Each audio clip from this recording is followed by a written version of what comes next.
देखिए, जो कुछ मेरे सूत्रों ने मुझे बताया है, आपका जीआईसी मुख्य परीक्षा 30 अगस्त से हो रही है। कमीशन निर्णय ले चुका है, इसीलिए कल बचे हुए सब्जेक्टों के परिणाम आ चुके, इसलिए सावधान। जना मेरी जल्दी गलत नहीं होती है, पुराने बच्चे जानते हैं। तो इस तरह से अब बहुत गंभीर हो जाइए, परीक्षा आगे नहीं बढ़ रही है। सही बात मेरी। तो मैं अभी ये ट्रायल चला रहा हूँ निबंध का, और ट्रायल का मतलब बस यही है कि आपको पैसे नहीं देने हैं, बाकी पढ़ाए तो मैं जा ही रहा हूँ। अगर आप फीस दे देंगे तो हम क्या कोई अलग से थोड़े पढ़ा देंगे, इस तरह से मैं आगे बढ़ूंगा। तो मेरी योजना ये है कि आज मैं एक निबंध आपको पढ़ा देता हूँ, भारतीय संस्कृति की प्रासंगिकता। एक कल मैं आपको पढ़ा दूंगा चरित्र निर्माण में साहित्य की भूमिका। और उसके बाद 2 दिन मैं कोशिश करूंगा कि सामान्य हिंदी की क्लास आपकी हो जाए। प्रोफेसर साहब पढ़ाने आएंगे, आर के सामान्य हिंदी में वो पूर्णांक प्राप्तांक उनका एक ही है, इसलिए बहुत ध्यान से गंभीरता से पढ़िएगा उनसे, ठीक है। अब रही बात बैच की, पेड बैच की, तो 1 अगस्त से मैं सोच रहा हूँ कि 1 अगस्त से पेड बैच शुरू कर दिया जाए और 20 या 21 अगस्त तक उसको समाप्त कर दिया जाए। और बीच में जो संडे आएंगे उनमें टेस्ट सीरीज का कार्यक्रम रखा जाए।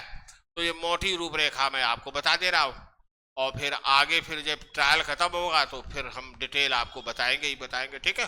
तब तक आप लोग पढ़िए, फीस देनी नहीं है, क्लास चल रहा है, इससे बेहतर स्थिति और आपकी क्या हो सकती है, ठीक है। मैं सेवा में उपस्थित हूँ। अब देखिए, आज हम लोग नया निबंध पढ़ते हैं, भारतीय संस्कृति की प्रासंगिकता। प्रासंगिकता माने होता है महत्व, वर्तमान समय में इसकी उपयोगिता। तो ये चीज, अब भारतीय संस्कृति की वर्तमान समय में उपयोगिता या महत्व क्या है, इसका पहले हम विषय प्रवाह देख लेते हैं।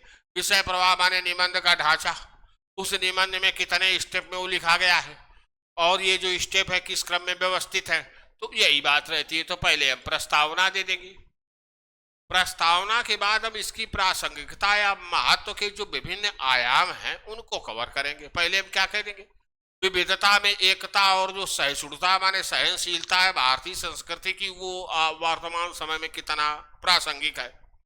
जो पुरुषार्थ चतुष्टय धर्म अर्थ काम मोक्ष का जो हमारा मॉडल है, वास्तव में वो लाइफ मैनेजमेंट का अत्यंत सफल मॉडल है, और जिससे बेहतर मॉडल दुनिया में कहीं है नहीं। नेक्स्ट है हमारे जो योग है, ध्यान है, आयुर्वेद है, वो वर्तमान में कितने प्रासंगिक है। भारतीय जो हमारे नृत्य और संगीत की साधनाएं हैं, और इनको नृत्य का इस तरह शास्त्रीय नृत्य और संगीत का आनंद लेने से कितनी असीम शांति मिलती है, ये बात हम बताएंगे। फिर हम पर्यावरण संरक्षण पर आएंगे कि भारतीय संस्कृति प्रकृति को कितना महत्व देती है और पर्यावरण संरक्षण पर कितना बल देती है। अगर भारतीय संस्कृति भारतीय दृष्टिकोण से चला जाता तो पर्यावरण की कोई समस्या कभी पैदा होती ही नहीं, ये बात है। अब कुछ जो प्रमुख आयाम है वो अलग से यहाँ लिखा गया। भारतीय संस्कृति को अमर कहा जाता है, ये बात सही है। इसकी अमरता का जो रहस्य है वही मानव जीवन को असीम आनंद देता है, तो ये बात यहाँ बताई गई है। फिर हमारी संयुक्त परिवार व्यवस्था है, वो भी संस्कृति का हिस्सा है, कितना प्रासंगिक है। नारी सम्मान, हम विश्व के अकेले नारी पूजक समाज हैं, मातृ पूजक समाज हैं। इस बात को बाजीराव ने हाईलाइट किया था कि हमें इस मुद्दे पर संकोच नहीं करना चाहिए, इसलिए मराठी सेनाओं का नेतृत्व कुंवारी कन्याएं ही करती थी। मराठी ध्वज जो है वही आगे आगे लेके चलती थी। तो ये नारी सम्मान की बात हो गई, और लास्ट में हम निष्कर्ष दे देंगे। तो देखिए, भारतीय संस्कृति की प्रासंगिकता या महत्व। अब ये ऋग्वेद का महामंत्र दिया हुआ है, इसी महामंत्र से ही उद्भूत होती है भारतीय संस्कृति। क्या कहता है ये देखिए, इंद्रम वर्धन्तो आप अपतुरः गृणवन्तो विश्वमार्यम अभग्नन्तो अरावणः। अर्थात हम अपनी इच्छा शक्ति और पुरुषार्थ को बढ़ाते हुए ईर्ष्या द्वेष करने वाले दुष्टों को दूर भगाएं और संपूर्ण संसार को श्रेष्ठ अर्थात आर्य बना दे। तो भारतीय संस्कृति इस उद्घोष के साथ उत्पन्न हुई है कि पूरे संसार को हमें आर्य बनाना है, अर्थात श्रेष्ठ बनाना है, यही इसका संकल्प है। तो देखिए, यही बात कही जा रही है, ऋग्वेद का ये मंत्र है। संपूर्ण विश्व को श्रेष्ठ बनाने का उद्घोष या घोषणा करने वाली भारतीय संस्कृति को देव संस्कृति भी कहा जाता है। बताया जाता है इस संस्कृति की स्थापना व्यवस्था मनुष्यों ने नहीं, देवताओं ने की है, इसलिए इसको देव संस्कृति भी कहा जाता है।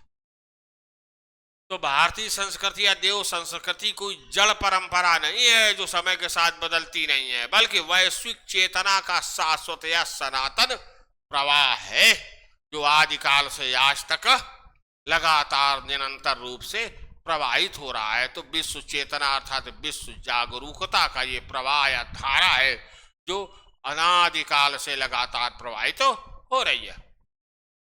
आज का जब मानव है तो घोर भौतिकवाद, भौतिकवाद माने भौतिक चीजें, रुपया पैसा धन दौलत सब इकट्ठा कर लेना, सुख सुविधाएं भौतिक जो शरीर को बाहर से सुख देती हो सब इकट्ठा कर लेना, उन्हीं के पहाड़ पर चढ़ जाना, अहंकार प्रदर्शित करना, फिर उसी में डूब मरना, ये चीज इसको भौतिकवाद कहा जाता है। आज का मानव जब घोर भौतिकवाद में फंसा हुआ, दुखी हो रहा है, चिल्ला रहा है, वैचारिक कट्टरता देखिए कितनी भरी हुई है। ईरान अपनी जनता के लिए नहीं जिंदा है, वो इस्लाम के प्रचार के लिए जिंदा है। कैसे प्रचार कर रहा है? आतंकवाद करके, निरपराध यहूदियों की हत्या करके। देख रहे हैं ना स्थिति को। दूसरी तरफ अमेरिका है, वो लुटेरों की संतानें हैं, उसके तेल पर निगाह गिद्ध दृष्टि जमाए हुए है और इस तरह लड़े जा रहे हैं। देख रहे हैं ना स्थितियों को। तो घोर भौतिकवाद, वैचारिक कट्टरता और मानसिक बिखराव। अब जो भौतिकवाद, भौतिक सुखों की एक सीमा होती है, उसके बाद कुछ नहीं होता और फिर व्यक्ति मानसिक रूप से बिखर जाता है कि इतना सब कुछ किए और मरना भी तो है। तो मानसिक बिखराव का मतलब गलत सही, मान सम्मान, मान अपमान का बोध ही व्यक्ति से खत्म हो जाए, संज्ञा शून्य हो जाए, उसको मानसिक बिखराव या मानसिक विखंडन कहा जाता है। तो गलत सही का बोध नहीं रहता है। दिल्ली में मैं पढ़ाता तो एक बच्चा था कुलदीप यादव, तो वो एक दिन मुझसे बोला कि सर यहाँ पर आप ही पुरानी पीढ़ी नहीं है, हम लोग भी पुरानी पीढ़ी हो गए। तुम कहे कैसे? तो कहे यहाँ पर हीरोइन और हसीस पी के लड़के यहाँ दिल्ली की सड़कों पर 20-22 साल के लेटे रहते। अगर हम लोग उनको सिखाते हैं कि बेटा क्यों जीवन बर्बाद कर रहे हो, तो वे समय में डांटते हैं बुढ़ा कहीं का नीच, तुझको लंबा जीना है तू जी जाले, थोड़ा थोड़ा करके मरना, हमें तो आनंद से मरना है, लंबी जिंदगी से हमें घृणा है। तो बस वो अपना स्मैक पी के आनंद कर लेंगे, 24-25 साल में मर जाएंगे। देख रहे ना स्थिति को, ये चीज। तो जब घोर भौतिकवाद, वैचारिक कट्टरता और मानसिक बिखराव से जूझ रहा है, तब भारतीय संस्कृति जब विश्व की ऐसी दुर्दशा भौतिकवाद, वैचारिक कट्टरता और मानसिक बिखराव से हो रही है, तो इन्हीं सबका तो सक्षम उपचार भारतीय संस्कृति है। और इसलिए आज के समय में सबसे ज्यादा महत्वपूर्ण या प्रासंगिक होकर के उभरी है। यह मनुष्य को प्रकृति, हाँ देखिए है क्या, ये जो ईसाइयत और इस्लाम है, ये दोनों क्या बताते हैं? मनुष्य को प्रकृति का स्वामी बताते हैं। प्रकृति को लूटने, घसोटने, उस पर अत्याचार करने की पूरी छूट है और इन्हीं दोनों के कारण ये पर्यावरण की दुर्दशा हो रही है। तो जो और देखिए जो अहंकार है, जो भौतिकवाद है, कहाँ से शुरू होता है? घमंड, मैं, मेरा, अपने लिए। तो हम समाज में विशेष है तो सब हम इकट्ठा कर ले, जितने भौतिक संसाधन है, मैं और मेरा माने मेरा परिवार इकट्ठा कर ले, उसी के पहाड़ पर चढ़ के हम अपना इतर आए। से समाज अलग है। देख रहे ना, व्यक्ति और समाज तोड़ दिया गया ना। अब उसके बाद प्रकृति को लूटने घसोटने की पूरी छूट है, तो समाज और प्रकृति को तोड़ दिया गया। तो व्यक्ति से समाज को तोड़ दिया गया और समाज से प्रकृति को तोड़ दिया गया और इस तरह से सारी दुर्दशा हो रही है। जबकि जो भारतीय संस्कृति है वो यही कहती है कि चाहे वो व्यक्ति हो, चाहे समाज हो, चाहे वो प्रकृति हो, ये सबके सब एक ही परम चेतना के अंग हैं, इनमें कोई अंतर नहीं है। तो इस तरह एकात्म अर्थात एकता का संधान करती है, बताती है कि सब एक ही हैं। देवादिदेव देवेशम सर्व प्राण प्रतांबरा सर्व प्राणी नाभिस्तम मृत्युंजय नमोस्तुते। तो ये चीज है, तो एकात्म होना सिखाती है। वास्तव में यह संस्कृति व्यक्ति को अहंग माने अहंकार, घमंड, स्वयंवाद, व्यक्तिगत स्वार्थ से हटाकर भारतीय संस्कृति व्यक्ति को वयम माने हम क्या हैं, उसी परम चेतना का एक अंग है। किस परम चेतना का अंग है? जो समाज की चेतना है, जो प्रकृति की चेतना है, जो ब्रह्मांड की चेतना है। तो ऐसे हम की अवधारणा पनपा देती है और जिससे क्या हो जाता है, हम तुरंत समाज से, प्रकृति के, ब्रह्मांड से जुड़ जाते हैं। तो इस तरह अकेलापन, निराशावाद हम महसूस नहीं करते। फिर उसी परम चेतना का हम ध्यान करने लगते हैं और हमारे दुख दूर हो जाते हैं। वास्तव में यह संस्कृति व्यक्ति को अहम से उठाकर, अहम से ऊपर उठाकर वयम माने हम की ओर ले जाती है। अब देखिए, हमारी संस्कृति की सबसे बड़ी विशेषता इसकी विविधता में एकता और सहिष्णुता है। तो विविधता में एकता, अब जैसे भारत है, उपमहाद्वीपीय आकार का देश है, तरह तरह के भौगोलिक क्षेत्र हैं। उत्तर में हमारे पर्वतराज हिमालय है, कटि प्रदेश जो भारत का है उसमें मराठे रहते हैं, दक्षिण का पठार है, गंगा यमुना के मैदान है, दक्षिण में हिंद महासागर है, दिख रहे ना। तो विविधतापूर्ण प्रदेश है। करीब 550-600 भाषाएं यहाँ पर हमारे यहाँ प्रचलित हैं। तरह तरह के खान पान है, तरह तरह के रहन सहन है, लेकिन मूल आत्मा भारत की एक ही है। तो देखिए, तो मूल आत्मा एक ही है। कैसे देखे? चाहे जैसे देख लीजिए, जब ब्रह्म मुहूर्त होता है, सुबह 3 बजते हैं, तो भगवान वेंकटेश्वर में पुजारी खड़ा होता है, विनती करता है, उत्तिष्ठ गोविंदम उत्तिष्ठ गरुड़ध्वजा उत्तिष्ठ पुंडरीकाक्षौ सर्वलोक मंगलम कुरु। कि हे गरुड़ध्वज, हे कमल नयन, उठिए और सारे लोक का कल्याण कीजिए। यही तो भारतीय संस्कृति का सूक्त वाक्य है कि सर्वे भवन्तु सुखिनः, सब सुखी हो। कौन सुखी करेगा? वही भगवान वेंकटाचलाधिपति। अब उसके बाद फिर वो विनती करता है कि आलोक मंगल आप कीजिए, लोक को सुखी कीजिए। फिर वो आगे कहता है, कमलाकुच चूचुक कुंकुम तो निहितारूढ़िता तुलु नील तनु कमलायत लोचन लोकपते विजयी भव वेंकट शैलपते। और लोक मंगल करने में हे कमल नयन आप विजयी हो। तो देख रहे हैं ना। अब आइए मथुरा वृंदावन में, तो वही पुजारी वही ब्रह्म मुहूर्त में फिर वही बांके बिहारी के सामने एक हाथ जोड़कर खड़ा होता है। तो सबसे पहले तो यही बात कहता है, उत्तिष्ठ गोविंदम उत्तिष्ठ गरुड़ध्वजा उत्तिष्ठ पुंडरीकाक्षौ सर्वलोक मंगलम कुरु। अब उसके बाद फिर अपने छंद कहता है, जागिए गोपाल लाल आनंद निधि नंदलाल शरण आए भक्त पाल भोर भयो प्यारे। अब वहां पर पंढरपुर में भगवान पांडुरंग है, तो श्री विठल स्वामी हैं। तो वहां पर भी जो पुजारी ब्रह्म मुहूर्त में खड़ा होता वो भी यही कहता है कि उत्तिष्ठ गोविंदम उत्तिष्ठ गरुड़ध्वजा उत्तिष्ठ पुंडरीकाक्षौ सर्वलोक मंगलम कुरु। अब फिर आगे फिर वो अपना कहता है, श्री विठलेश तो पाद युगम प्रपन्ना श्री पुंड पंढरीपुर पते तो सुप्रभातम। सारे संत आपके जो चरण कमल हैं उनमें प्रपन्न अर्थात शरणागत हैं। हे पंढरपुर के स्वामी आपको सुप्रभात हो। तो देख रहे बहुत कम अंतर आया, लगभग एक ही बात तो है। तो इस तरह एकता बनी रहती है।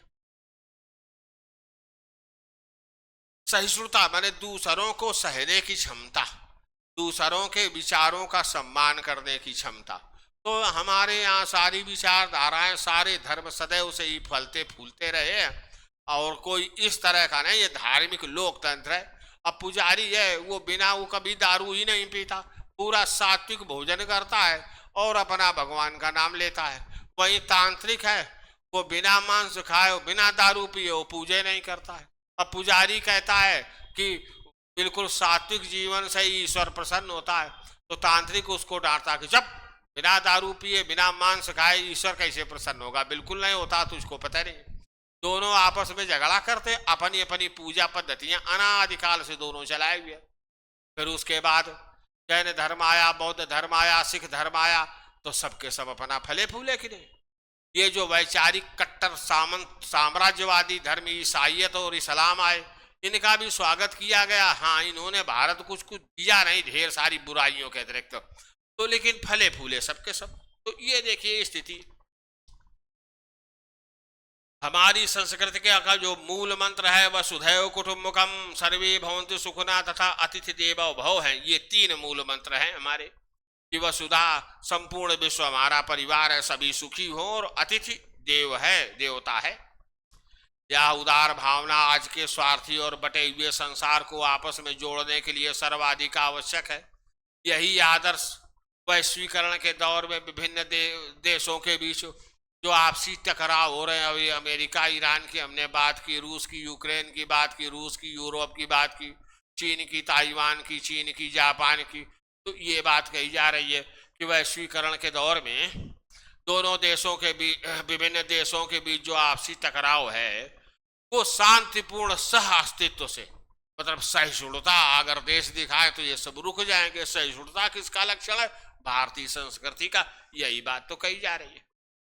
एकम सद विप्रा बहुधा वदन्ति, कि सत्य एक है और जो ब्राह्मण है वो अलग अलग तरीके से उसको कहते हैं।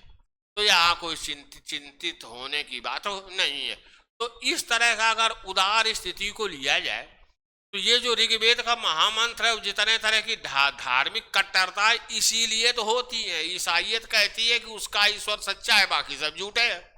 इस्लाम कहता है उसका ईश्वर सच्चा है, बाकी सब झूठे है।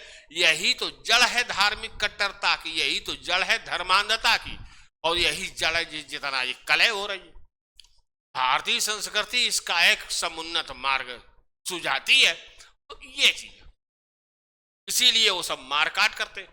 एकम सद्विप्रा बहुधा वदन्ति का ऋग्वेद का महामंत्र धार्मिक कट्टरता, आतंकवाद, जबरन या कपटपूर्ण धर्म परिवर्तन तथा सभ्यताओं के संघर्ष से झुलसते आज के विश्व के लिए शांति का एकमात्र मार्ग है। सही बात है कि भाई सत्य एक है, तरह तरह से कह दिया गया और सब इसका सम्मान करें तो जितनी धर्मांधता है, वैचारिक कट्टरता है, अपने आप समाप्त हो जाएगी। तो ये बात कही जा रही है। अब आ गई पुरुषार्थ चतुष्टय का सिद्धांत। चतुष्टय बने 4, तो 4 पुरुषार्थ देखिए मनु महाराज कहते हैं पुरुदेहे सेते इति पुरुषा, पुरुषार्थार्थो प्रत्यार्थो इस पुरुषार्थ।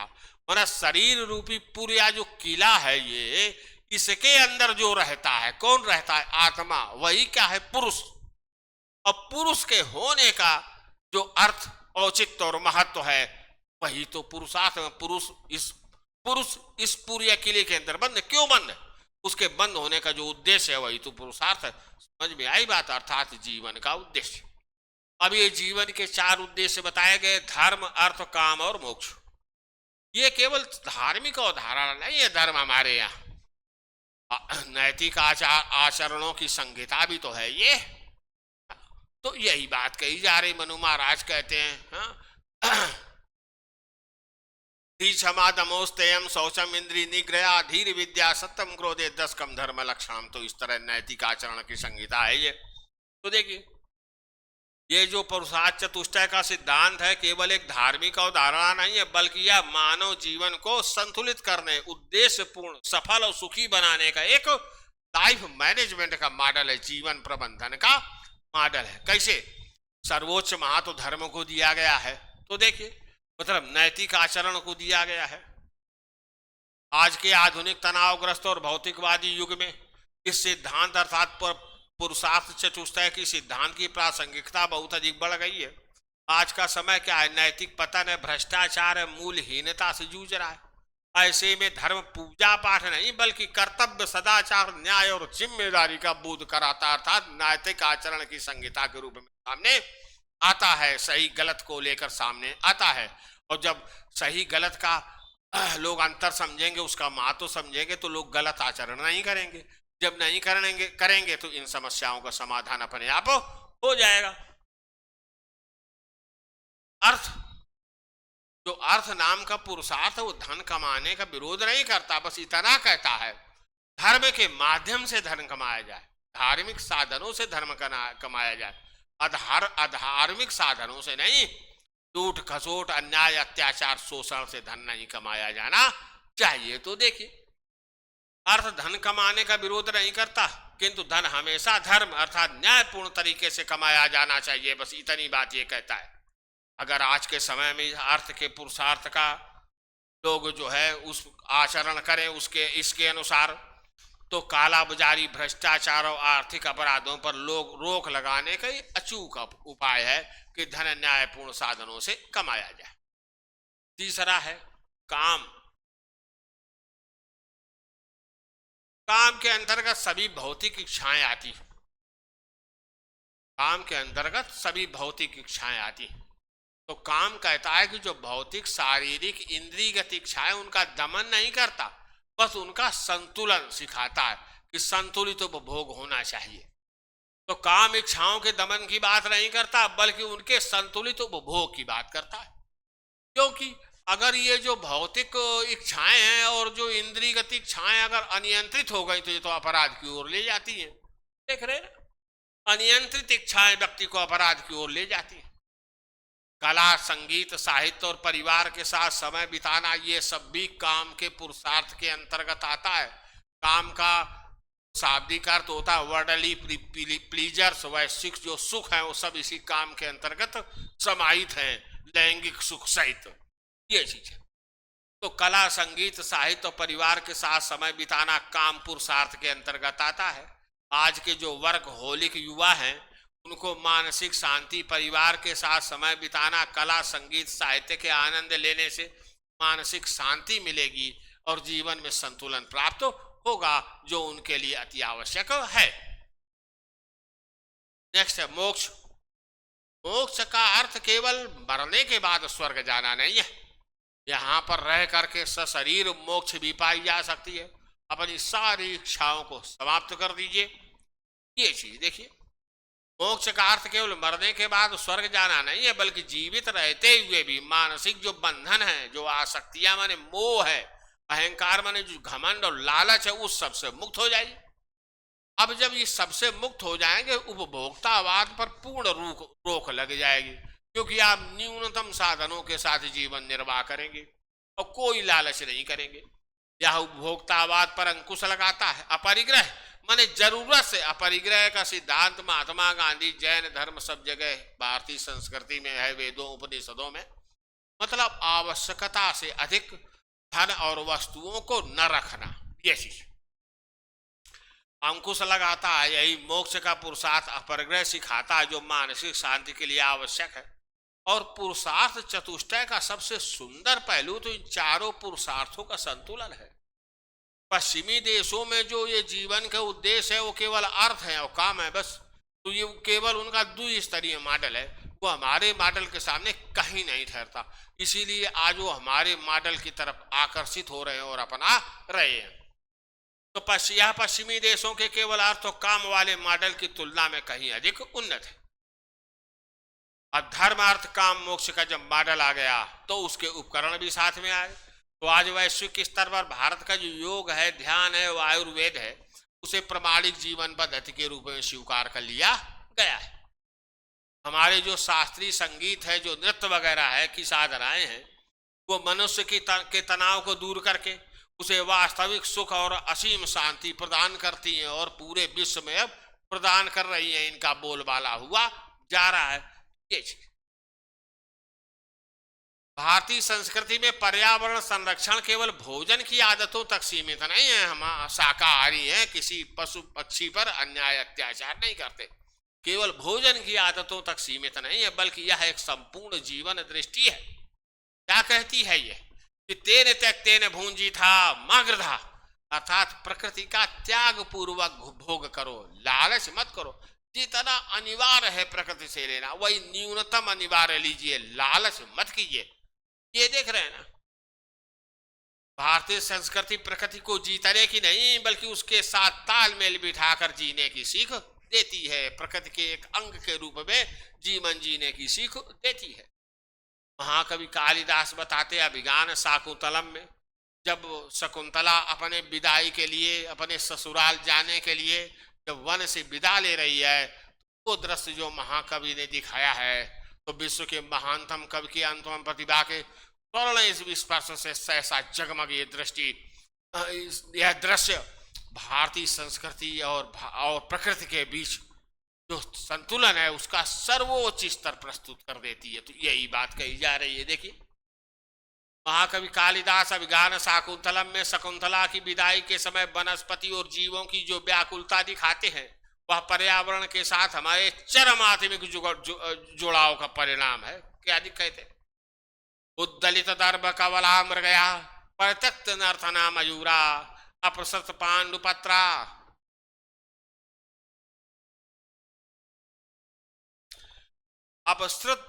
अपसृत पांडुपत्रा मुंजन्त्य श्रोणी वलतः, अर्थात हरणियां घास गिरा दे रही हैं अपने मुंह से और नाचना छोड़ देते हैं और लताएं पीले पत्ते गिराकर रोने लगती हैं।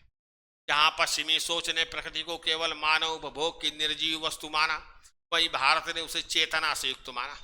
हम पंच महाभूतों की पूजा करते हैं। पृथ्वी है, आकाश है, जल है, अग्नि है, वायु है, तो इनकी हम पूजा करते हैं और शाकाहार अपनाते हैं।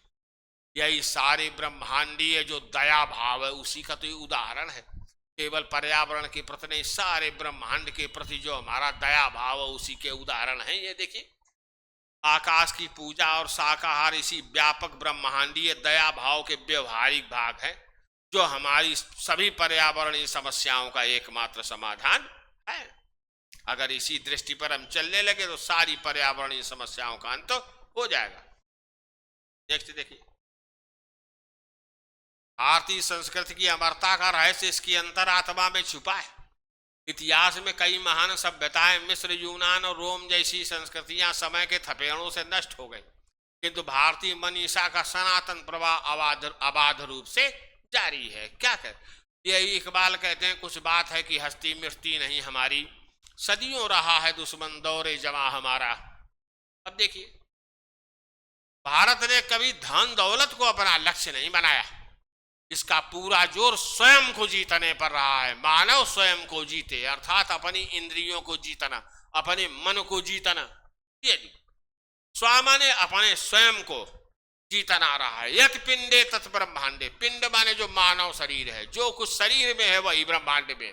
तो जो शरीर है वो जो शरीर है वो ब्रह्मांड का सूक्ष्म भाग है और जो ब्रह्मांड है वो शरीर का व्यापक भाग है। यही बात कही जा रही।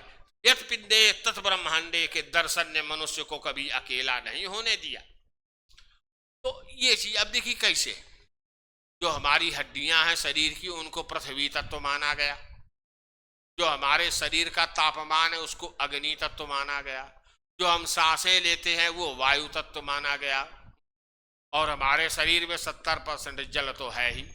और हमारे शरीर के अंदर जो हड्डियां वो खोखली होती है, खोखली हड्डियों के अंदर मज्जा भरी होती है। इसी तरह ब्रह्मांड में जो खाली स्थान है उसको आकाश कहा गया। तो ये जो मज्जा है वो आकाश तत्व का प्रतिनिधित्व करती है। तो देख रहे हैं ना, जो ब्रह्मांड में है वही तो शरीर में। अब जब हम ब्रह्मांड का ही हिस्सा है, अभिन्न अंग है, उसी का एक भाग है, तो अकेले कैसे हो सकते? तो इस तरह से देखिए यही बात कही जा रही है कि के दर्शन ने मनुष्य को कभी अकेला नहीं होने दिया। जब आज का समाज अकेलेपन से रो रहा है तब भारतीय दर्शन उसे याद दिलाता है वह इस अनंत ब्रह्मांड का ही तो एक सुंदर भाग है।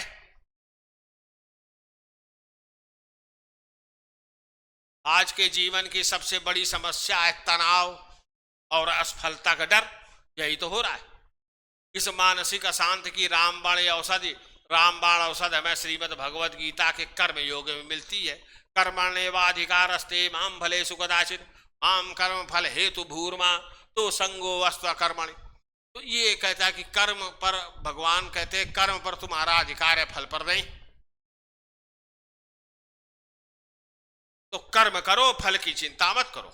यह कर्म योग हमें सिखाता है कि यदि हम फल की चिंता छोड़कर पूरी निष्ठा से कार्य करें तो मन शांत रहता है, निराशा नहीं होती है, बारंबार हम पूरी ताकत से सफलता के लिए संघर्ष कर सकते हैं। तो यही बात, यह दर्शन व्यक्ति को कर्मठ बनाता है और असफलता के समय भी टूटने से बचाता है, क्योंकि हमने फल की इच्छा नहीं की थी। आज के कारपोरेट जगत और विद्यार्थियों के लिए यह सीख एक बेहतरीन तनाव प्रबंधन का कार्य करती है। आज पश्चिमी जगत में परिवार टूट रहे हैं और बुढ़ों की दुर्दशा हो रही है, बच्चों को संस्कार नहीं मिल रहे हैं, संपूर्ण समाज बिखरा चला जा रहा है। तो आज उन सबों को भारत की संयुक्त परिवार व्यवस्था की याद आई है, उसको अपनाने की वो सब कोशिश कर रहे हैं। संयुक्त परिवार व्यवस्था में वृद्धों की सुरक्षा रहती है, वृद्धों का सम्मान रहता है, बच्चों का समुचित पालन पोषण होता है, उनको प्रेम और संस्कार मिलते हैं, इस तरह संतुलन बना रहता है। यही बात कही जा रही है। ये आज पश्चात प्रभाव के कारण परिवार टूट रहे हैं, जिससे समाज में अकेलापन और वृद्धों की उपेक्षा बढ़ रही है। ऐसे में भारतीय संस्कृति की संयुक्त परिवार व्यवस्था विश्व के लिए सुरक्षा कवच है। यह व्यवस्था बच्चों को संस्कार तथा बड़ों को सम्मान व सुरक्षा देती है। अब देखिए, हमने आपको बताया केवल भारतीय संस्कृति ही ऐसी है जिसमें नारी को पूजनीय माना गया है, अन्य किसी संस्कृति में नहीं। पश्चिम में भले ही वो अपना समता मूलक बात कह रहे हो, लेकिन पश्चिम ने महिलाओं का वैश्याकरण कर दिया। पूरा इस्लामी जगत महिलाओं को एकदम दब्बू बना के पूरी तरह अबला बना दिया गया, और उनकी मुक्ति का कोई मार्ग भी दूर दूर तक अनंत समय तक दिखाई नहीं पड़ता, जब तक इस्लाम वर्तमान रूप में। तो ले दे के कौन बचता है? अभी तो बचते। देखिए, साथ ही हमारी संस्कृत सदियों से नारी को सर्वोच्च स्थान देती आई है। मनु महाराज कहते हैं, यत्र नारयस्य पूजयन्ते रमन्ते तत्र देवता। जहां स्त्रियों की पूजा होती है वहां देवता निवास करते हैं। ये बात है। का उद्घोष माने की घोषणा भारतीय संस्कृति करती है। आज महिला सशक्तिकरण के दौर में नारी को केवल उपभोग की वस्तु न मानकर उसे परिवार और समाज की धुरी माना जाना चाहिए। केवल आज की बात नहीं, पहले भी चाणक्य कहता है कि गुरुणाम माता गरियसी, माता से बड़ा कोई गुरु नहीं होता है। अगर स्त्रियां पढ़ी लिखी होगी, सुख सुविधा से संपन्न होंगी, तो वो जो संतानें हैं वो अच्छे चरित्र की, अच्छी तरह से शिक्षित जिम्मेदार नागरिक होंगी, और अपने आप राष्ट्र और समाज का उत्थान हो जाएगा। ये चीज कही जाए, क्योंकि महिलाएं तो परिवार और समाज की धुरी है, न कि पुरुष। ये बात ये जो भारतीय संस्कृति सिखा रही है, तो आज के समय में इसकी ये भी बहुत बड़ी प्रासंगिकता है। अब लास्ट में निष्कर्ष है। इस प्रकार ऋग्वेद के विश्वम आर्यम अर्थात संपूर्ण विश्व को हमें श्रेष्ठ बनाना है के संकल्प से उपजी भारतीय संस्कृति अतीत नहीं बल्कि मानवता का सनातन भविष्य है। केवल भूतकाल की बात नहीं है, मानवता का सनातन आगे वाले समय में जितना समय और समाज का प्रवाह है उस सब में ये मार्गदर्शन करेगी और प्रासंगिक रहेगी। ये बात कही जा रही है। जब आधुनिक मनुष्य भौतिकवाद में फंसकर अपनी ही आत्मा से विमुख हो रहा है, तब यह संस्कृति हम माने व्यक्तिगत अहंकार से वयम माने हम की ओर चेतना का विस्तार करती है। आज के इस वैचारिक भटकाव के काल में कि भौतिक जाए आध्यात्मिक जाए, क्या करे क्या न करे, में अपनी जड़ों की ओर लौटना, मतलब भारतीय संस्कृति की ओर लौटना केवल परंपरा का निर्वाह नहीं है, बल्कि मानव अस्तित्व और वैश्विक एकात्मकता को बचाने का एकमात्र सच्चा व सक्षम विकल्प है कि मनुष्य समाज और ब्रह्मांड सब एक, प्रकृति सब एक ही है। तो इस विचार की भी रक्षा होती है अगर हम भारतीय संस्कृति की ओर लौटे।